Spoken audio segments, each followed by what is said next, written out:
AI developer అవ్వాలనుకుంటున్నారా? Quality Thought వారి All India Scholarship Test కి రిజిస్టర్ చేసుకోండి. ప్రతి ఒక్కళ్ళకి ఇదే చెప్తా, అది మీరు అనుకుంటారు. కానీ ఎందుకు తాగుతున్నాను, తాగితేనే మర్చిపోవడం కాదు. నేను ఎందుకు తాగుతున్నా అంటే తాగినాక నేను ఎవరికి ఏం చేస్తానో అది కాదు. తాగినప్పుడు ఫలానా లేనిపోని మెమోరీస్ మళ్ళీ మనకు గుర్తుకు వస్తాయి. తాగకపోతే మనం ఏం చేస్తున్నాం మనకే అర్థం కాదు. అది నిజం. అది తాగకపోతే మనం ఏం చేస్తున్నాం మనకు అర్థం కాదు. తాగితే అది అర్థం కాదు. తాగితే మనం ఏం చేస్తున్నాం మనకు అర్థం కాదు. తాగకపోతే నీకు ఆ జ్ఞాపకాలన్నీ గుర్తొస్తున్నాయా? అవి భయం వేస్తున్నాయా? మామూలు కాదమ్ము. సరే, తాగకపోతే నిన్ను భయపెట్టే జ్ఞాపకాలు ఏం చెప్పు. అది మీరు మా అన్నకు అడగాలి. నేను ఎట్లుంటాను తాగకపోతే. ఇప్పుడు తాగున్నావా? ఆల్మోస్ట్ బరాబర్. సో తనతో పాటు ఒక బ్రదర్ వచ్చారు. రవి తను బ్రదర్గా భావిస్తారనమాట. కొన్ని కారణాలు అయితే ఆయన కెమెరా ముందుకు రావట్లేదు, బట్ ఎప్పుడు తనతో ఉంటారనమాట. మ్యాక్సిమం టైం తను చెప్తారు దాని గురించి. మీరు చెప్పండి, ఇప్పుడు ఈ పరిస్థితికి కారణం ఏంటి? అంటే వాళ్ళ అమ్మ నాన్న బామ్మని కల్లారా అట్లా చూడడం వల్ల అప్పటి నుంచి మొదలైన భయమేనా? ఆ భయాన్ని మర్చిపోవడానికే తాగుతున్నాడా? లేదండి, వాడు వాళ్ళ అమ్మ నాన్న చనిపోయాను కాదు, వాళ్ళ మమ్మీ డాడీ చనిపోయిన తర్వాత వాళ్ళ నాన్న బాబాయ్ పిన్ని వీని వెళ్ళగొట్టారు ఇంటి నుంచి. ఎందుకు అంటే వాళ్ళకి ఫస్ట్ వీళ్ళ మమ్మీ డాడీ సొంత మమ్మీ డాడీ కాదు, వీళ్ళ నాన్నమ్మ పెంచుకున్నారు అని తీసుకొచ్చి. వీళ్ళ అమ్మ నాన్న ఆమె ఉన్నంతసేపు వీడు ఒక రాజు అనమాట వాళ్ళకి. అంటే ఇంట్లో ఇతనే ఒక మంచి అది. వాళ్ళు చనిపోయిన తర్వాత వాళ్ళ పిన్ని బాబాయ్ వీళ్ళందరూ వీని మనవాడు కాదని పంపించేశారు. అసలు తిన ఒరిజినల్ పేరెంట్స్ ఉన్నారు అనుకుంటా. ఉన్నారా? రియల్ మదర్ ఫాదర్ ఇప్పుడు లేరు. అంటే విలేజ్ లో ఉండే, ఇప్పుడు లేరు. ఇక్కడ తీసుకొచ్చుకుంది వీళ్ళ ముగ్గురు ఒకటేసారి ఇలా చనిపోవడం అనేది ఎందుకు? ముగ్గురు ఒకసారి చనిపోలే. వాళ్ళ డాడీ ఫస్ట్, తర్వాత ముగ్గురు కాల్చుకొని. ముగ్గురు అట్లా చనిపోయారు. ముగ్గురు కాల్చుకొని ఎలాగా? అది ఉంటాయి కదా బ్లాక్ మ్యాజిక్ ఏదో ఉంటాయి కదా అక్కడ. అంటే చాలా మంది ఇక్కడ ఏంటంటే వీళ్ళు బాగా సంపాదిస్తుండే. వీళ్ళ సారా ఏమంటారంటే ఇల్లీగల్ గానే బాగా సంపాదిస్తున్నట్టే. వాళ్ళ బామ్మ చైల్డ్ అదే ఆర్టిస్ట్ కోఆర్డినేటర్ కాబట్టి ఎంతో కొంత కమిషన్స్ వస్తూనే ఉంటాయి. వాళ్ళ mother house wife. House wife. మరి అంటే ఆర్థికంగా కూడా మరి అంటే పక్కన వాళ్ళు ఉంటారు కదా పడన వాళ్ళు. కొంచెం అతను కొంచెం మంచి పేరున్న పర్సన్ అనమాట. ఆయన ఇంట్లోనే కాల్చుకొని చనిపోయారు. ఆ ఇంట్లోనే వీళ్ళు ముగ్గురు ఉన్నారు. మళ్ళీ ఆ తర్వాత వీళ్ళ అమ్మ కాల్చుకొని చనిపోయారా? మమ్మీ ఇంకా అమ్మ ఇద్దరు ఒకేసారి. వీళ్ళిద్దరు ఒకేసారి. అది నాకు తెలిసి బ్లాక్ మ్యాజిక్ అనుకుంటున్నాను. ఎప్పుడైతే కాల్చుకోవడం చనిపోయారో నా చిన్నమ్మ, అప్పటి నుంచి చాలా డిఫరెంట్ అయిపోయాను. ప్లస్ మా నాన్న అంటే ఫుల్ మాస్. అంటే మొత్తానికి చెప్పాలంటే ఇప్పుడు ప్రభాస్ మూవీ డమ్ డమ్ బోర్రు మజా మస్తు మజా అన్నట్టు మొత్తం దులిపెట్టు. సెకండ్ దులిపెట్టు మాదే. పుష్ప గల్లి అంటే ఎవడైనా చెప్తాడు సన్నాలు. ఎంత సంపాదించేవాడు రోజుకి అప్పుడు నువ్వు? అంటే ఇప్పుడు ఇల్లు కట్టింది అదే ఆ పేరు మీద. నీ డబ్బులతోనే ఇల్లు కట్టారు నువ్వు సంపాదించిన దాంతో? చైల్డ్ ఆర్టిస్ట్ గా వెళ్ళి. అవును. ఎంత తీసుకునేవాళ్ళు గుర్తుందా? 1000. అప్పట్లోనే 1000 రూపాయలు ఇచ్చేటోడు. నెలంతా ఉండేదా షూటింగ్ అప్పుడు? నాకు ఎక్కువ బడ్జెట్ వచ్చిందంటే ఆంధ్ర వాళ్ళకి మినిమం లేదన్నా ఒక 4 నెలలు. ఫస్ట్ పోగానే చైల్డ్ ఆర్టిస్ట్ రవి అనకుండా లంబాడి రవి అనేటోళ్ళు. అరే అమ్మ జీతం అనుకునేట్టు నేను. లంబాడి రవి అనే వల్ల అనగానే ఈయనే ఉన్నా అని చెప్పి చేయలేపుకొని పోతాడు. నైరే పాట పెట్టంగానే నేను ఇంకో ప్రీతి అని ఒక అమ్మాయి ఉండేది. ఇక మేము డ్యాన్స్ చేసేది. డ్యాన్స్ చేయగానే అప్పుడే లారెన్స్ సార్ నాకు పరిచయం. ఈ సాంగ్ ఉంటుంది చూడు, ఈ స్టెప్, ఆ స్టెప్ మాదే.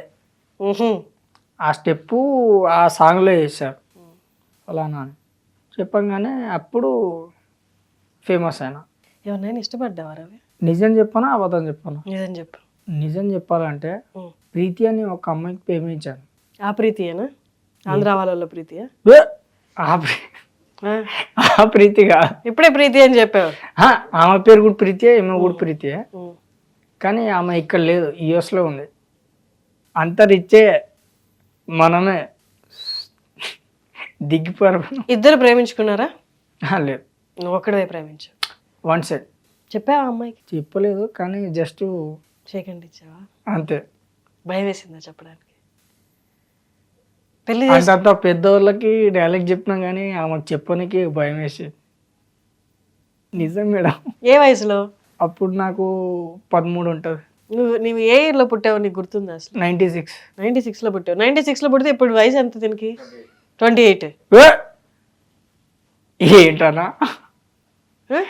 లేదా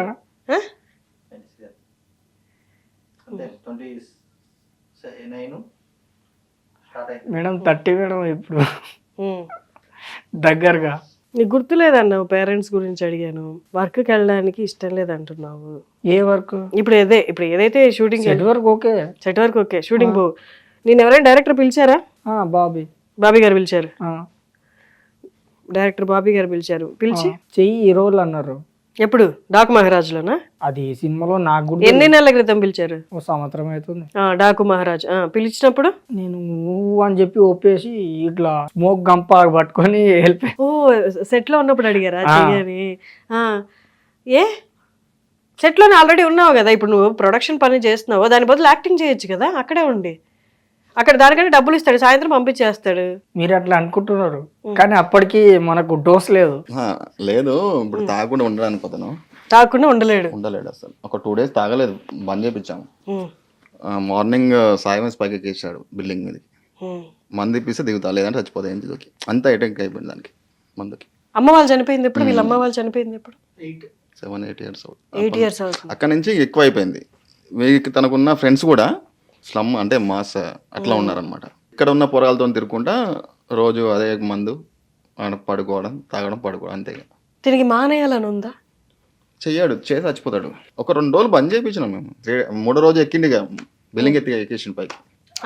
మెట్లు లేకుండా మెట్లు లేకుండా వాల్స్ పట్టుకుని ఎక్కేసావు పైకి?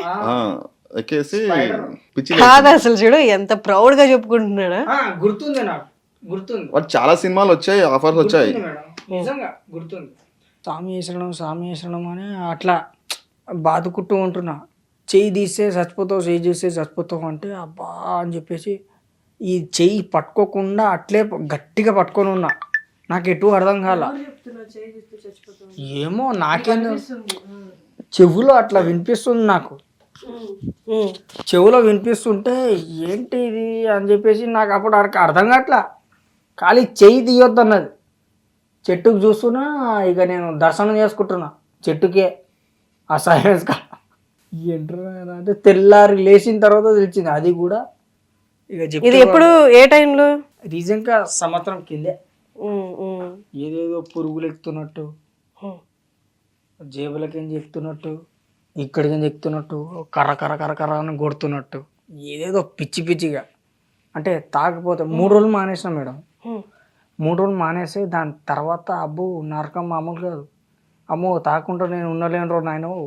తాగినాక బాడీ లిమిట్లో నాకు వచ్చింది. ఇప్పుడు బాగుందా? ఇప్పుడు ఓకే. అన్నతోనే ఉంటావా ఇంకా? అన్నతోట.